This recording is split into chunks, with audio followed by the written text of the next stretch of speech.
গল্পের শুরু হয় ইয়ং নামের এই লোকটিকে দেখিয়ে। সে পেশায় একজন খুবই দক্ষ স্টাম্প বা ছিলমোহর তৈরির কারিগর। তবে বাকি সবার থেকে সে অনেক বেশি আলাদা, কারণ সে ছোটবেলা থেকেই চোখে দেখতে পায় না। কিন্তু আশ্চর্যের বিষয় হলো, মিস্টার ইয়ং চোখে না দেখলেও তার হাতের ছোঁয়ায় খোদাই করা প্রতিটি অক্ষর এতটাই নিখুঁত হয় যে কেউ অবাক না হয়ে পারে না। এর জন্য অনেক দূর দূরান্ত থেকেও মানুষজন তার ইন্টারভিউ নিতে আসে।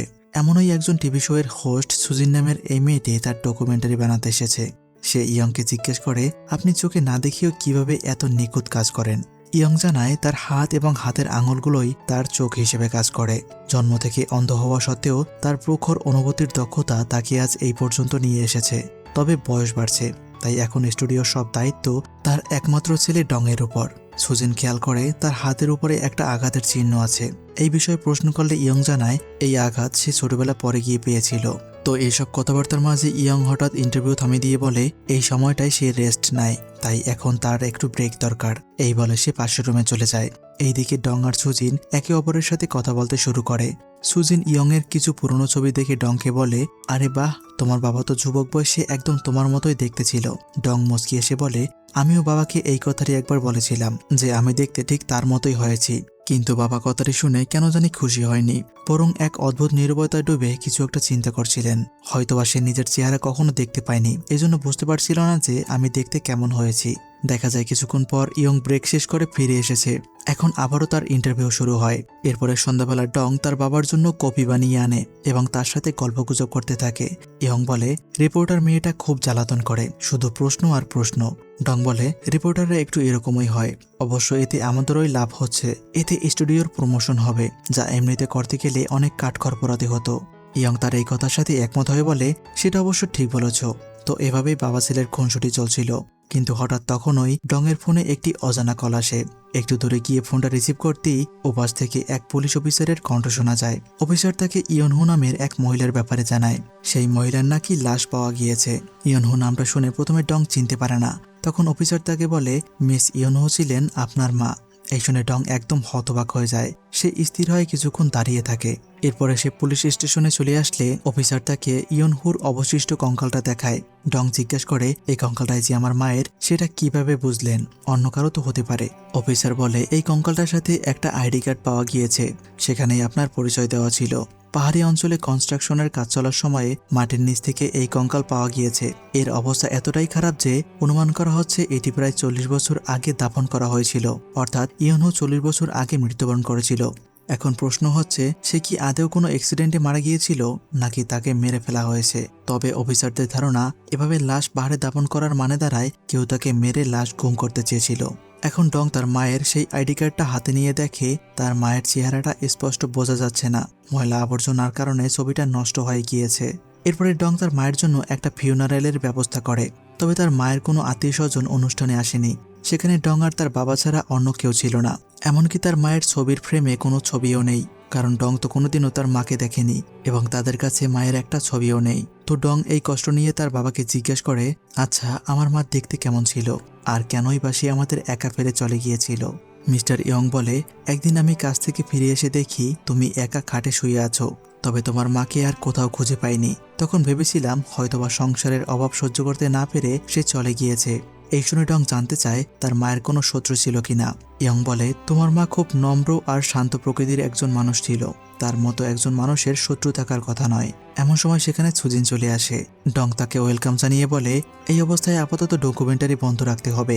কিন্তু সুজিন বলে, সেটা সম্ভব নয়, ডকুমেন্টারি চলমান না রাখলে তার কোম্পানি থেকে অনেক ঝামেলা করবে।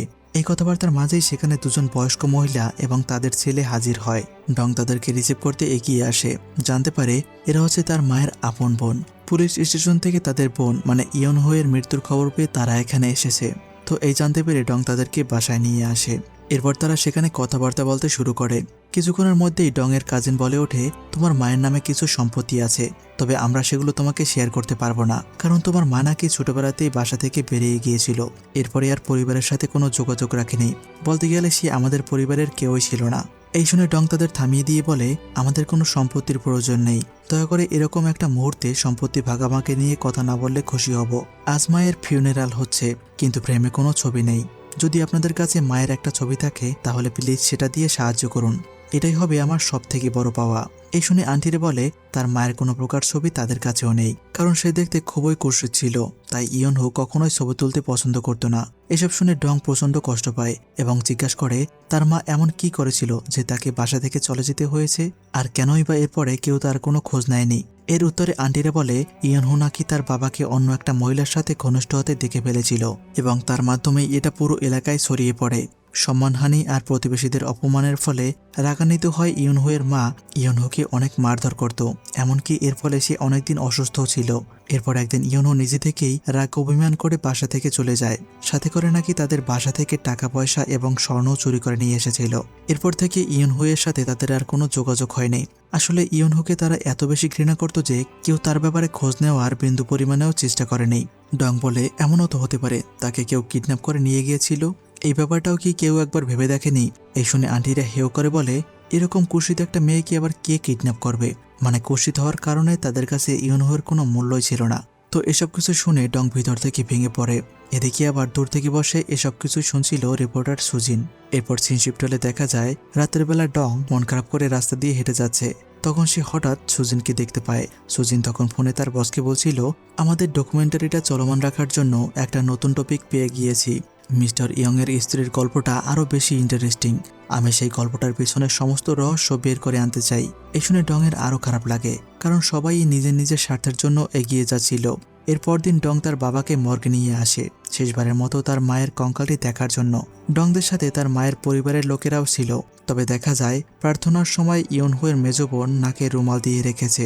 সে আসলে এই গন্ধ সহ্য করতে পারছিল না, তাই সে বাইরে চলে যেতে শুরু করলে তার হাতে লেগে কঙ্কালের খুলিটা নিচে পড়ে যায়।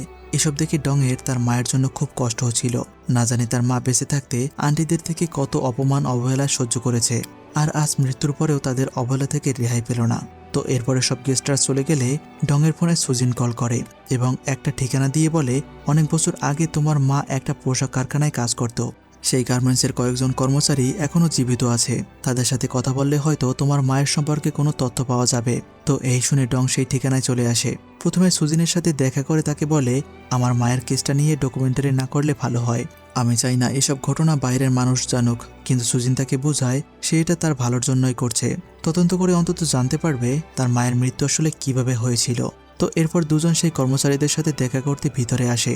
সুজিন ডংকে তার অ্যাসিস্ট্যান্ট হিসেবে পরিচয় করিয়ে দেয়, কেননা ডং যে ইয়নহোয়ের ছেলে এটা বললে হয়তো তারা কিছু গোপন করতে পারে। তো এখন সুজিন তাদের কাছে জানতে চায় তাদের ফ্যাক্টরিতে এমন কেউ আছে কিনা যে ইয়নহোয়ের খুব ঘনিষ্ঠ ছিল। তারা জানায় ইয়নহোয়ের সব থেকে কাছের ছিল ইয়ং, যাকে সে পরবর্তীতে বিয়েও করে, মানে তারা ডংয়ের বাবার কথা বলছিল। দেখা যায় কথাবার্তার সময়ে ইয়নহোকে তারা ডং আর্ক নামে সম্বোধন করছে, এর অর্থ হচ্ছে এমন কোনো অসুন্দর বা কুৎসিত ব্যক্তি যাকে প্রায় মনস্টার বলা যায়। ফ্যাক্টরিতে ইয়নহোকে সবাই এই নামেই ডাকতো আর তাকে নিয়ে সবসময় হাসি ঠাট্টা করত। মায়ের ব্যাপারে এমন কথাগুলো শুনে ডংয়ের হৃদয়টা ভেঙে চুরে চুরমার হয়ে যায়, তার চোখ থেকে অজান্তেই জল ঝরছে, কিন্তু তবুও সে চুপ থাকে। এখন সুজিন তাদের জিজ্ঞাসা করে ইয়নহোকে এরকম একটা বাজে নাম দেওয়ার কারণ কি ছিল। এবার তারা সেই গল্পটা বলতে শুরু করলে ঘটনা প্রবাহ অতীতে চলে আসে। তখন সময়টা ছিল 70-এর দশক। সাউথ কোরিয়া তখন শিল্প বিপ্লবের দিকে এগোচ্ছে, চারিদিকে শত শত ফ্যাক্টরি তৈরি হচ্ছে এবং কর্মচারীরাও রাত দিন পরিশ্রম করে পণ্য উৎপাদন করছে। ইয়নহো সেই গার্মেন্টস ফ্যাক্টরিতে খুবই পরিশ্রমের সাথে কাজ করত। সে ছিল সাধারণ একজন হেল্পার, ছোটখাটো কোনো ভুল হলেও ফ্যাক্টরির ম্যানেজার তো বকাঝোকা করতই, পাশাপাশি যেই মহিলার আন্ডারে কাজ করত সেও তাকে অনেক কথা শোনাতো। তো একদিন কাজ করার সময়ে হঠাৎ ইয়নহোর প্রচণ্ড পেটে ব্যথা শুরু হয়, তার জরুরি ওয়াশরুমে যাওয়ার প্রয়োজন পড়ে। ম্যানেজারের কাছে অনেক অনুরোধের পরে সে ওয়াশরুমে যাওয়ার পারমিশন পায়, কিন্তু ওয়াশরুমে তখন বিশাল বড় লাইন ছিল। তো প্রচণ্ড পেটে ব্যথায় শেষমেশ সে আর নিজেকে কন্ট্রোল করতে না পেরে পোশাক নষ্ট করে ফেলে। এই দেখে সবাই তাকে নিয়ে মজা শুরু করে এবং সেদিন থেকেই তার নাম দেওয়া হয় ডাং আগ্রে। এরপর সুজিন জিজ্ঞাসা করে মিস ইয়নহো দেখতে কেমন ছিল। এর উত্তরে তারা বলে ইয়নহো এর মুখের বর্ণনা দেওয়া মুশকিল, সবাই তাকে ভয়ানক কুৎসিত হিসেবেই দেখত। তবে ইয়নহো আসলে খুব ভদ্র এবং ভালো মানের একজন মানুষ ছিল, সে সবসময় মানুষের উপকার করার চেষ্টা করত। এরপর ডং জিজ্ঞাসা করে তাদের কাছে ইয়নহোর কোনো ছবি আছে কিনা। তারা জানায় ওই সময় ছবি তোলা খুব সহজলভ্য ছিল না, তবে হ্যাঁ, ফ্যাক্টরিতে জয়েন হওয়ার সময়ে একটা ছবি জমা দিতে হয়, হতে পারে সেই ছবিটা বসের কাছে আছে। বসের কথা উঠতেই একজন বলে ওঠে ইয়নহোয়ের সাথে বসের একটা ঝামেলা হয়েছিল। এই কথা বলতে না বলতেই আরেকজন তাকে থামিয়ে দেয়। সে বলে বসকে এখানে টেনে আনছো কেন? ইয়নহোয়ের মৃত্যুর সাথে তার কোনো হাত থাকতে পারে না। তোমরা কি ভুলে গিয়েছো বসের কারণেই ওই সময় আমরা সংসার চালাতে পারতাম? তবে সুজিন তাদের কাছে পুরো বিষয়টা জানতে চায়। তারা সেই ঘটনার ব্যাপারটা না বললেও লিন নামের এক মহিলার কথা বলে, তার কাছে গেলেই নাকি সবকিছু জানতে পারবে। তো সুজিন সেখান থেকে বের হয়ে তার সোর্সদের ফোন করে এবং দ্রুত লিন নামের সেই মহিলা এবং গার্মেন্টস ফ্যাক্টরির বস ব্যাকসংকে খুঁজে বের করতে বলে। তবে ডং সুজিনকে এইসব এখানেই থামিয়ে দেওয়ার জন্য অনুরোধ করে। এসব ঘটনা তার পার্সোনাল এবং ফ্যামিলি ম্যাটার, সে এগুলো নিজেই হ্যান্ডেল করতে পারবে। কিন্তু সুজিন তার কথায় পাত্তা না দিয়ে গাড়ি নিয়ে চলে যায়। এরপর সন্ধ্যাবেলা ডং তার ল্যাপটপে বসে একটু ঘাটাঘাটি করছিল। তখন সুজিন মেসেজ করে জানায় মিস লিন এবং সেই ব্যাকসংয়ের ঠিকানা পাওয়া গিয়েছে, আগামীকাল সকালেই তাদের সাথে দেখা করতে যাবে। ডংয়ের অনিচ্ছা সত্ত্বেও সে মিস লিনের সাথে দেখা করতে আসে। সুজিন লিনকে জানিয়ে দেয় তার সহকর্মী ইয়নহু বেঁচে নেই, তার মৃত্যু নিয়ে রহস্য সৃষ্টি হয়েছে। এই শুনে লিন খুবই ইমোশনাল হয়ে পড়ে এবং বলে যদি ইয়নহু ডিপ্রেশনের ফলে নিজের জীবন নিজে শেষ করে থাকে তাহলে এর পিছনে আমারও দায় আছে। এই বলে লিন এখন পুরো ঘটনা খুলে বলতে শুরু করে। আবারও ঘটনা প্রবাহ অতীতের সময়কালে ফিরে যায়। ইয়নহু আসলে লিনের আন্ডারেই কাজ করত। এক রাতে ছুটি হওয়ার সময়ে ইয়নহু ফ্যাক্টরিতে চেক করতে এসে দেখে লিন সেখানে একা একা বসে কান্না করছে। সে তাড়াতাড়ি কাছে গিয়ে লিনকে সান্ত্বনা দেওয়ার চেষ্টা করে। লিন সুজেনকে জানায় ফ্যাক্টরির বস ব্যাকসং দেখতে ভদ্র হলেও লোকটা ছিল লম্পট চরিত্রের। সে সবসময় গলায় ক্যামেরা ঝুলিয়ে রাখত আর সুযোগ বুঝে মেয়েদের বাজে অ্যাঙ্গেলে ছবি তুলত। একবার সেই নরপশু ব্যাকসংই তাকে জোর করে ধর্ষণ করেছিল। তবে বসের ক্ষমতার ভয়ে লিন মুখ খোলার সাহস পাচ্ছিল না। তবে ইয়নহু ছিল সবার থেকে আলাদা, সে এই অন্যায় কাজটা কোনোভাবেই মেনে নিতে পারছিল না।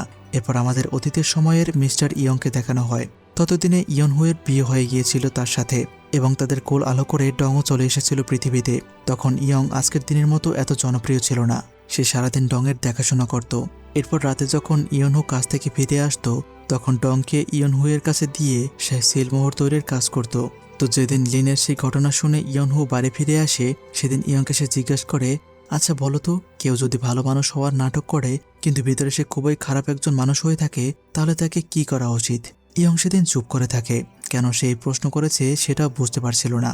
তো পরদিন ইয়নহু ফ্যাক্টরিতে গিয়ে দেখে লিন আজ কাজে আসেনি আর ম্যানেজার জানিয়ে দেয় সে যদি আগামীকালকে কাজে না আসে তাহলে তাকে চাকরি থেকে বাদ দেওয়া হবে। তবে যথারীতি আগামীকালকেও লিন কাজে আসে না আর তখন সত্যি সত্যি লিনকে কাজ থেকে বের করে দেওয়া হয়। এই শুনে ইয়নহু খুবই রাগান্বিত হয়ে যায়, কারণ একে তো লিন নিজের শারীরিকভাবে নির্যাতনের শিকার হয়েছে, এর উপরে আবার রোজগারটাও বন্ধ করে দিচ্ছে। তো রাগ নিয়ে সে সোজা চলে আসে বসের রুমে এবং বলতে থাকে আপনি মোটেও ভালো কাজ করছেন না, আমি কিন্তু জানি আপনি লিনের সাথে বাজে কাজ করেছেন। এই শুনে ব্যাকসং তার উপর অনেক বেশি রেগে যায়। সে বলে 2 পয়সার কর্মচারী হয়ে এত বড় কথা, এখনই এখান থেকে চলে যাও, না হলে কিন্তু এর পরিণাম খারাপ হবে। ইয়নহু কোনো উপায় না পেয়ে সেই রাতে ঘরে বসে সে অনেকগুলো কাগজে বসের সব কুকীর্তি লিখে ফেলে। লেখালেখির এমন শব্দে ইয়ং যখন জিজ্ঞেস করে সে কি করছে, ইয়নহু এসে উত্তর দেয় তেমন কিছুই না। পরদিন সকালে ব্যাকসং ফ্যাক্টরিতে এসে দেখে সবাই তাকে দেখে অদ্ভুত আচরণ করছে, যেন তাকে সবাই এখন ঘৃণা করে। এরপরে ব্যাকসং খেয়াল করে চারিদিকে ছড়িয়ে ছিটিয়ে আছে অনেকগুলো ছোট ছোট কাগজ। সেগুলো পরেই বুঝতে পারে তার কুকীর্তিগুলো কেউ ফাঁস করে দিয়েছে। এরপর লেখাগুলো ভালো করে খেয়াল করলে সে বুঝতে পারে কাজটা করেছে ইয়নহু। এই বুঝে রাগে অন্ধ হয়ে সে ম্যানেজারকে অনেক গালমন্দ করে এবং ইয়নহুকে চাকরি থেকে বের করে দিতে বলে। আর সত্যি সত্যি ম্যানেজার এসে ইয়নহুকে চাকরি থেকে বের করে দেয়। এতে ইয়নহু রেগে গিয়ে বলে ওই বজ্জাত লোকটার ব্যাপারে কেউ কোনো ব্যবস্থা নিল না, আর এখন উল্টে আমাকে আর লিনকেই দোষারোপ করা হচ্ছে।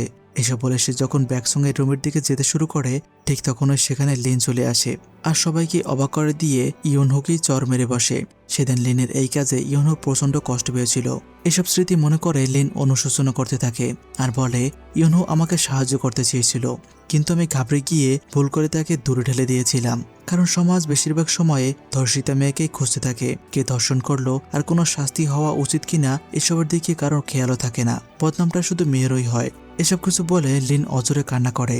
লিনের থেকে এই শুনে সুজিন আর ডংয়ের চোখেও জল চলে আসে। ডং যতই তার মায়ের সম্পর্কে জানছিল ঠিক ততই অবাক হয়ে যাচ্ছে। এরপরে দেখা যায় সুজিন ডংকে বলছে চলো এবার ওই লম্পট ব্যাকসংয়ের সাথে সরাসরি দেখা করি। এই বলে সে ডংকে নিয়ে ব্যাকসং নামের লোকটার বাড়িতে চলে আসে। দেখা যায় তার ঘরের অবস্থা একদম নাজেহাল, চারিদিক থেকে শুধু দুর্গন্ধ আসছে আর ব্যাকসংয়ের অবস্থা ছিল আরো খারাপ, সে এখন প্রায় অচল। প্রথমে সুজিন নিজের পরিচয় দিয়ে তার সাথে কথা বলা শুরু করে, তাকে কিছু টাকাও দেয় যেন ইয়নহুর সম্পর্কে যা জানে সবটা শেয়ার করে। সে টাকা পেয়ে প্রথমেই জিজ্ঞেস করে সেই অন্ধ লম্পটটা কি এখনো ধরা পড়েনি। ইয়নহুয়ের অন্ধ স্বামী ইয়ংই হচ্ছে তার আসল খুনি। এই শুনে দুজনেই একদম শকড হয়ে যায়। বিশেষ করে ডং তো বিশ্বাসই করতে পারছিল না যে তার নিজের বাবাই তার মাকে মেরে ফেলেছে। এখন ব্যাকসং অতীতের ঘটনাগুলো বিস্তারিত বলতে শুরু করে। আসলে ইয়ং ব্যাকসংকে আগে থেকেই চিনত। এমনকি সে তার ফ্যাক্টরির সামনে ইয়ং এর জন্য একটা ছোট্ট স্টল বসিয়ে দিয়েছিল, যেন ইয়ং এর মাধ্যমে উপার্জন করতে পারে। তো যেদিন ইয়ং হো লিনের হয়ে ব্যাকসংকে কটু কথা শুনিয়ে এসেছিল, সেদিন রাতেই ব্যাকসং এক পার্টির আয়োজন করে এবং সেখানে ইয়ংকে নিমন্ত্রণ জানায়। তার বড়লোক বন্ধুদের সাথে ইয়ং এর পরিচয় করিয়ে দিয়ে তার অনেক প্রশংসা করতে থাকে। এরপর ইয়ংকে তারা ড্রিঙ্কস করায় এবং ভালোবেসে খাবারও খাইয়ে দেয়, মানে তাকে অনেক সম্মান দেওয়া হচ্ছিল। অনেকক্ষণ পর তারা সবাই একদম মাতাল হয়ে ঘুমিয়ে পড়ে। আর তখনই ব্যাকসং ইয়ংকে এখানে আনার আসল উদ্দেশ্য বলে। সে ইয়ংকে জানিয়ে দেয় তার স্ত্রী ইয়ন হো তার সাথে বাজে ব্যবহার করেছে, এজন্য সে আর ইয়ংকে কখনোই হেল্প করতে পারবে না। এ শুনে ইয়ং একদম হতবাক হয়ে যায়। সে এর জন্য ব্যাকসং এর কাছে ক্ষমা চাইতে থাকে, কারণ তার কাছে ব্যাকসং ছিল খুবই গুরুত্বপূর্ণ একজন ব্যক্তি। তবে দেখা যায় ব্যাকসং তার মাথায় অ্যালকোহল ঢেলে দিয়ে তাকে অপমান করে এবং তার স্ত্রী ইয়নহুকে সাবধান করে দিতে বলে। সেদিন রাতে ইয়নহু কাগজে সেই লেখাগুলো লিখছিল। বিষয়টা টের পেয়েও ইয়ং চুপ ছিল। আর এর পরদিনই তো সবাই জেনে ফেলে ব্যাকসং এর আসল চেহারাটা। তো ইয়নহুকে চাকরি থেকে বের করে দেওয়ার পর সেই রাতে ইয়ংরা সেই এলাকা ছেড়ে চলে যাচ্ছিল। জঙ্গলের ভেতর দিয়ে যাওয়ার সময় ব্যাকসং এর পাঠানো গুন্ডারা তাদের ঘিরে ধরে এবং এরপরে ইয়নহুকে অমানসিকভাবে মারধর করে। ইয়ং অন্ধ হওয়ার কারণে আর কোলে ছোট্ট ডং থাকায় সে কিছুই করতে পারেনি। তো এর কিছুদিন পর ইয়নহু সুস্থ হয়ে উঠলে ফ্যাক্টরিতে গিয়ে আবার ব্যাকসংকে আক্রমণ করে, যদিও সেদিন ফ্যাক্টরির লোকজন ইয়নুকে বাঁচিয়ে নিয়েছিল। এরপর ব্যাকসং সেই মারধরের বদলা নিতে আবারও গ্যাং পাঠায় ইয়নুকে মারধর করার জন্য। তবে তখন নাকি সেই গ্যাংরা গিয়ে এক অকল্পনীয় ঘটনার সাক্ষী হয়। তারা দেখতে পায় ইয়ং কাঁধে করে নিস্তেজ ইয়নুকে জঙ্গলের দিকে নিয়ে যাচ্ছে। এরপর তাকে একটা খাদের মধ্যে ফেলে দেয়। সে ভেবেছিল এই রাতের বেলা কেউ তাকে দেখতে পায়নি, কিন্তু তাকে সেই গ্যাংয়ের লোকেরা দেখে ফেলেছিল। এরপর সেই গ্যাংয়ের লোকেরাই পাহাড়ি জঙ্গলের মধ্যে ইয়নহুর লাশটাকে দাফন করে ফেলে, যেন তাদের উপরে কোনো অভিযোগ না আসে। এসব কিছু শোনার পর ডং আর নিজের ইমোশন কন্ট্রোল করতে পারে না। সে একদম ব্যাকসং এর উপরে ঝাঁপিয়ে পড়ে, বলে তুই সব মিথ্যা কথা বলছিস, তুই হলি আসল খুনি। এই দেখে সুজিন তাকে থামানোর চেষ্টা করছিল। সে বলে এভাবে মারধর করে রাগ দেখিয়ে কোনো লাভ হবে না। তার কথা শুনে ডং থেমে যায় এবং সুজিনের ব্যাগ থেকে একটা ক্যামেরা বের করে সেটা নিজের কাছে রেখে দেয়। আসলে সুজিন গোপনে সবকিছু রেকর্ড করছিল, আর এটা আবার ডং দেখে ফেলেছিল। সে চায় না তার পরিবারের এই প্রাইভেট কথাগুলো বাইরে চলে আসুক। দেখা যায় ডং প্রচন্ড হতাশা আর হাজারো রকমের প্রশ্ন মাথায় নিয়ে বাড়ির দিকে রওনা হয়েছে। এরপর রাতের বেলা সে তার বাবাকে জিজ্ঞাসাবাদ করতে চলে আসে। সে সোজাসাপটা বলে দেয়, আমি আজ ব্যাকসং নামের এক লোকের সাথে দেখা করেছি, তার থেকে জানতে পারলাম তুমি নাকি আমার মায়ের আসল খুনি। এই শুনে ইয়ং কিছুক্ষণের জন্য চুপ হয়ে যায়, তবে তার মুখের অভিব্যক্তি দেখে ডং বুঝতে পারে ব্যাকসং মিথ্যে বলেনি। এরপর ডং তার বাবাকে জিজ্ঞেস করে সে কেন তার মায়ের সাথে এমনটা করলো। এর উত্তরে ইয়ং তাকে সবকিছু শেয়ার করতে শুরু করে। সে বলে, আমি অন্ধ হওয়ার কারণে ছোটবেলা থেকেই মানুষের অনেক কটু কথা শুনতে হয়েছে। বন্ধু বান্ধব থেকে শুরু করে সবাই আমাকে নিয়ে মজা নিত।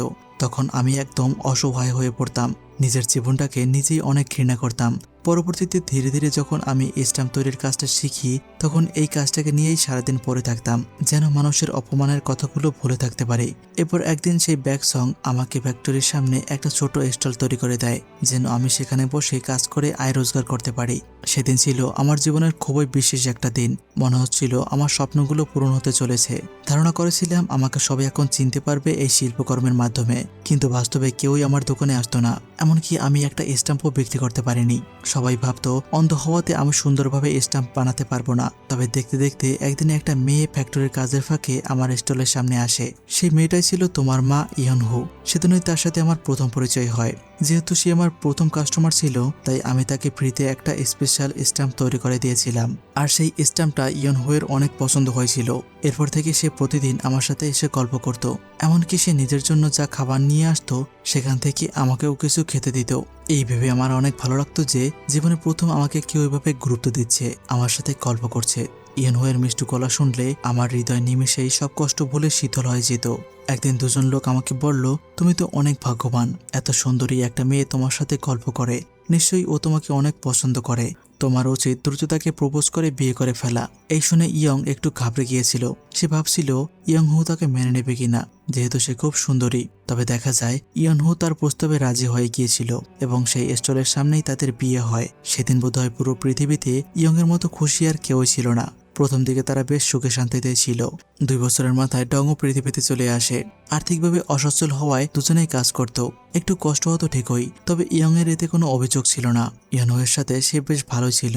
কিন্তু একদিন তার পুরো সাজানো গোছানো পৃথিবীটা চুরমার হয়ে যায়। সেদিন আমার বন্ধু কিয়ন বাড়িতে আসে ডিনার করতে। সে ইয়নুকে দেখে আমাকে বলে, তোমার স্ত্রী অনেক নম্র এবং শান্ত। ইয়ং বলে, একদম ঠিক বলেছ, ইয়নহো অনেক ভালো মনের একজন মানুষ, না হলে আমার মতো একজন অন্ধকে কেনই বা বিয়ে করবে। আমার জীবনে একটাই কষ্ট থাকবে যে আমি ইয়নহোয়ের মতো একজন সুন্দরীকে নিজের চোখে দেখতে পাবো না। এই শুনে গিয়ন বলে ওঠে, তোমার কপাল ভালো যে তুমি ওকে দেখতে পাওনি। এই শুনে ইয়ং একটু স্থির হয়ে যায়। গিয়ন তাকে জানিয়ে দেয় ইয়নহো মোটেও সুন্দরী নয়, সে দেখতে খুবই জঘন্য এবং কুৎসিত। এই শুনে ইয়ং এর মাথায় যেন আকাশ ভেঙে পড়ে। সে এবার বুঝতে পারে সেদিন ওই লোক দুজন তাকে নিয়ে আসলে মজা করছিল। সে চোখে দেখতে পায় না, তাই ইয়নুকে সুন্দরী বলে তার ঘাড়ে চাপিয়ে দিয়েছে। এই ভেবে ইয়ং এর হৃদয়টা একদম ভেঙে টুকরো টুকরো হয়ে যাচ্ছিল। এরপর থেকে ইয়নহোয়ের উপর তার ঘৃণা প্রতিদিন একটু একটু করে বৃদ্ধি পেতে থাকে। সে সবসময় মনে করতে থাকে চারিদিকে মানুষজন তাকে ইয়নহোয়ের পাশে দেখে ছিছি করছে এবং মজা নিচ্ছে। এক পর্যায়ে ইয়ং এসব আর সহ্য করতে পারছিল না। আর এরপরে তো ইয়ংহো নিজেই ব্যাকসংয়ের সাথে ঝামেলা শুরু করে দিল। তখন থেকে ইয়ং শুধু প্রার্থনা করছিল কেউ যেন তার পক্ষ থেকে ইয়নহোকে শেষ করে ফেলে। সেদিন জঙ্গলের মধ্যে যখন ইয়নহোকে গ্যাংয়ের লোকেরা মারধর করছিল, তখনও সে এই একই প্রার্থনা করছিল। কিন্তু ইয়নহোয়ের ভাগ্যের জোরে সে ওই দিন বেঁচে যায়। ইয়ং বলে, সে আমার জীবন থেকে সরে যাওয়ার নামই নিচ্ছিল না। তো ঘটনার দিন রাতে ইয়ং ছিল আগুনের মতো রাগান্বিত। সে ইয়নহোকে অসম্ভব রকমের কটু কথা শোনাতে শুরু করে। বলে, কেন আমার জীবনে এসে আমার জীবনটাকে এত কষ্টকর করে তুলেছ? ইয়নহো বলে, ছোট থেকেই আমাকে কটু কথা শুনে শুনে বড় হতে হয়েছে।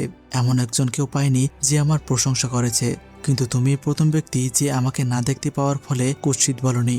এই শুনে ইয়ং এর মেজাজ আরো বেশি খারাপ হয়ে যায় এবং সে ঝাঁপ দিয়ে ইয়নহোয়ের মুখ চেপে ধরে।